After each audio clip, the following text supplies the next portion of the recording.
मानस श्रृंखला में आज का विषय कन्या भाग 1। माया का पर्यायवाची है षोडशी, कन्या, देवी, प्रकृति आदि। माया ही विश्व की शक्ति है। पुरुष पर पूर्ण शक्ति युक्त नियंत्रण प्रकृति का ही होता है। लोक व्यवहार में इसके विकल्प रूप में कन्या पूजन किया जाता है। कंस ने नवजात कन्या का वध किया था। उसका परिणाम 5000 सालों से हम पढ़ रहे हैं। यही बात बच्चों को भी पीढ़ी दर पीढ़ी पढ़ाते हैं। फिर भी कन्या भ्रूण हत्या की दर बढ़ रही है। कन्यादान का विषय मानी जाती थी। उसकी पवित्रता के उत्सव मनाए जाते थे। आज तो वह इन जंजीरों को तोड़कर स्वतंत्र होना चाहती है। उसे नहीं मालूम अच्छी पत्नी, अच्छी मां का जीवन में क्या महत्व है। इनसे जुड़ी कोई शिक्षा आज उसके पास नहीं होती। माँ बाप बिना शिक्षण प्रशिक्षण दिए ही उसको जीवन संग्राम में धकेल देते हैं। जो 8-10 हाथ वाली शक्ति रूपा बनने की क्षमता रखती है, उसे भी पुरुष के समान 2 हाथ वाली बनकर संतोष करना पड़ रहा है। उसको मांगकर ले जाने वाले नहीं मिलते। दहेज के सहारे समझौता करते हैं। कै यानी शक्तिशाली, या यानी पूर्ण नियंत्रण, और न शून्यता का पर्याय निराकार आत्मा, जो है किंतु हृत रूप है। स्थान नहीं रोक पाता, करता भी नहीं है, साक्षी भाव मात्र है। ऐसे तत्व को समझ पाना, उसका स्वरूप तय कर पाना, आकार देना तथा उसके कार्यों का अथवा उसके नाम से किए गए कार्यों का नियमन चिंतन के बाहर की बात है। कन्या में सृजन शक्ति होती है। माया, महामाया, योग माया का विकास, जीवन के प्रति दृष्टि, विषय को समझने की क्षमता, एकाग्रता आदि सभी बालक के मुकाबले कहीं अधिक विकसित होते हैं। उसमें आवृत करने की शक्ति होती है। पुरुष इस दृष्टि से प्रकृति के मुकाबले कमजोर होता है। परिणाम स्वरूप स्त्री ही पुरुष को भोगती है। इसी का नाम माया है कि पुरुष सदा भ्रमित रहता है कि वह भोगता है। माया का उद्देश्य है शक्तिमान की शक्ति बनना, उसे माया के प्रपंचों से परिचित कराना, उसके पितृ ऋण मोचन में सहायक होना, उसके जीवन को पूर्णता प्रदान करके सृष्टि यज्ञ चलाना, जीवन के उत्तर काल में शांति में स्थित रहना तथा शक्तिमान को शक्ति के चंगुल से बाहर निकालकर मोक्ष मार्ग पर चढ़ाना। किसी पुरुष की जीवन शैली में जीवन के प्रति इतनी गहन समझ दिखाई नहीं देती। माया ही आकर उसे इन गहराइयों से, यथार्थ से परिचित कराकर प्रेम मार्ग से हृदय पट खोलती है। आज गुरुकुल नहीं रहे, ब्रह्मचर्य आश्रम भी नहीं रहा। छोटी उम्र में तो शादी की संभावना वैसे भी कानून ने समाप्त कर दी। इसके विपरीत शिक्षा ने शादी की उम्र 2 गुना से भी आगे खिसका दी। इसका सबसे अधिक दुष्प्रभाव ये सामने आया कि शादी से पहले लड़कियां खोटे आचरण वाले लोगों के हाथों में फंसने लग गई, जिनके साथ शादी करवाना माँ बाप के लिए सुखद नहीं होता। विकल्प भी नहीं बचते, कन्या भी नहीं बचती। तब लिव इन रिलेशनशिप जैसे कानून बनते हैं। किसी भी कन्या के लिए इससे बड़ा अपमान और क्या हो सकता है। लड़का तो घर छोड़ता नहीं है, लड़कियां आती रहे जाती रहे, बुढ़ापे में पीहर लौट जाए, घर गृहस्थी, संतान के सपने। कन्या मात्र शरीर का नाम नहीं है। शरीर जीवन के कार्य क्षेत्र का निर्धारण मात्र है।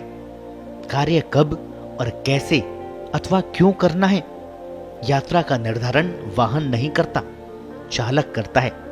कन्या शरीर का चालक अत्यंत समर्थ एवं ऊर्जावान होता है।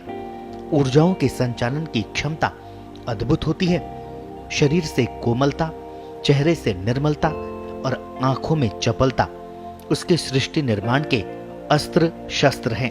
संतान पैदा करना उसका निर्माण नहीं है, ये तो इस शरीर की नैसर्गिक क्रिया है। कन्या शरीर से जुड़ी है, उसके यौवन का एक बड़ा कालखंड इसमें व्यतीत होता है। गर्भावस्था में संतान का रक्षण, पोषण और सर्वांगीण विकास मां पर ही टिका रहता है। अतः कन्या की स्वीकृति के बिना संतान कर्म संभव नहीं है। पुरुष की स्वीकृति परिवार के संस्कार तक सीमित रहती है। उसे बीज वपन के लिए भूमि चाहिए, संतान को संस्कार देने की समझ चाहिए, सौम्या को अग्नि को जागृत करके उसको समर्पित हो जाने का संकल्प चाहिए। हाँ, मैं आ गई, मैं तुम्हारी वंश वृद्धि के लिए तैयार हूं, तुम्हारी संतान का पोषण भी करूंगी, सकारात्मक दृष्टि का संचार करूंगी तथा स्वयं को फिर भी गौण रखूंगी। हमारे बीच सदा सखा भाव रहेगा। पुरुष की एकमात्र स्वीकृति सखा भाव बनाए रखने की होती है। सब कुछ एक दूसरे पर आधारित होने के बाद भी सखा भाव रहता है। यही दैविक संबंध है। असुरों को इसमें केवल दैहिक संबंध दिखाई पड़ता है। बिना दोनों की स्वीकृति के बलात्कार करना असुरों की प्रवृत्ति है। वे देवों के हर कार्य में बाधक होते हैं। कन्या असुरों के लिए अभिशाप बनती है, देव गुणों का रक्षण करती है। चंद्रमा के प्रचुर मात्रांश के कारण ही सौम्या कहलाती है। इस कारण संकोच युक्त भी है, माधुर्य प्रधान भी और जोड़ने वाला तत्व रूप भी। माया रूप होने से गति प्रधान सृष्टि स्वरूपा है। आत्मबल का पर्याय होने से पीहर छोड़कर ससुराल में जाने को सदा ही तैयार रहती है। मन में शंका या संकोच तो होता ही नहीं। इसका अर्थ ही है कि वह स्वयं के लिए नहीं, संपूर्ण ससुराल के लिए जीने का साहस रखती है। इसी के लिए स्वयं को तैयार करती है। माँ बाप भी ससुराल भेजने की दृष्टि से ही तैयार करते हैं। सारी शिक्षा, दीक्षा, संस्कार इसी बात को ध्यान में रखकर दिए जाते हैं। ये सब उसे अगले घर में उपयोग भी करने हैं, सिखाने भी हैं। धर्म, अर्थ, काम के दर्शन को सीख लेना उसकी अनिवार्यता है। आश्रम व्यवस्था के अनुकूल चर्या, प्रकृति के स्वरूप का महत्व, कर्म और फल जैसे विषयों का व्यवहारिक ज्ञान भी प्राप्त करती है। और सबसे आश्चर्य इस धरा का यही है कि हर दृष्टि से पारंगत इस कन्या का माँ बाप दान कर देते हैं। फिर जीवन भर उनका अधिकार पुत्री पर नहीं रह जाता। यही उसके जीवन का सर्वोच्च त्याग भी है और सबसे बड़ा उत्सव भी। कन्या का स्वरूप और लक्ष्य ही प्रकृति का सर्वश्रेष्ठ वरदान है। कौन दूसरा प्राणी है इस धरती पर जो माँ बाप के साथ रहकर स्वयं को इस तरह तैयार करता हो किसी दूसरे घर को प्रकाशमान करने के लिए? न वह माँ बाप के लिए जीती है, न ही स्वयं के लिए। कन्या रूप में सारी दैविक शक्तियों का ज्ञान प्राप्त करती है। इन्हीं की सहायता से निर्माण, पोषण और निवृत्ति के लक्ष्य को पूरा करती है। जिस जीव को शरीर में धारण करती है वह स्वेच्छा से शरीर में प्रवेश करता है। पूछकर, स्वीकृति लेकर नहीं आता, अतिथि बनकर आता है। देवता की तरह रहता है, पूजित होता है, परिष्कृत और प्रशिक्षित किया जाता है। माया का मां रूप इससे बड़ा क्या होगा कि इस अनजान जीव का पोषण करके शरीर में लपेटकर विश्व को भेंट करती है, अभिमन्यु बनाकर।